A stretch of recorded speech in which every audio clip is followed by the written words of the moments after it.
জেনেছেন যখন মিটার নিয়ে এবং বিদ্যুতের যে চারটি বোঝা তা নিয়ে চারিদিক থেকে একটা রিপারকেশন আমরা দেখতে পেয়েছি। আমি দিল্লিতে ছিলাম, তো দিল্লির থেকে যেদিন এলাম এসেই আমি আমাদের মাননীয় শিক্ষামন্ত্রী এবং মাননীয় ফিনান্স মিনিস্টার এবং সমস্ত যারা অফিসাররা সেক্রেটারি থেকে শুরু করে সবাইকে নিয়ে আমি বসেছিলাম যে কী করে এটা সমাধান করা যায়। তো এখানে যা ওখানে বুঝলাম আমি শেষ পর্যন্ত দেখলাম যে সাবসিডি আমাদের তরফ থেকে দিতেই হবে। আমি ফিনান্স মিনিস্টারকে বললাম এবং আজকে সেটা গতকালই আমরা সেটা ক্যাবিনেটে পাসও করেছি।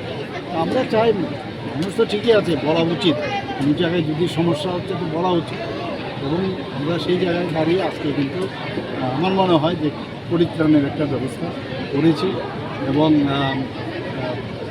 আগামী দিন মানুষ বুঝতে পারবে কোনটা সঠিক নয়। কারণ আপনারা জানেন যে মাঝখানে এখন ইউক্রেন এবং রাশিয়ার যুদ্ধে, তারপর আপনার ইরান এবং আমেরিকান যুদ্ধ, এইসবের কারণে গ্যাসের দামও কিন্তু অনেক বেশি বেড়ে গেছে। যাই হোক, আমরা এটাকে যাতে সাধারণ মানুষের উপর সেই বোঝাটা না পড়ে তার জন্য আমরা কিন্তু এই সাবসিডির ব্যবস্থা আজকে প্রায়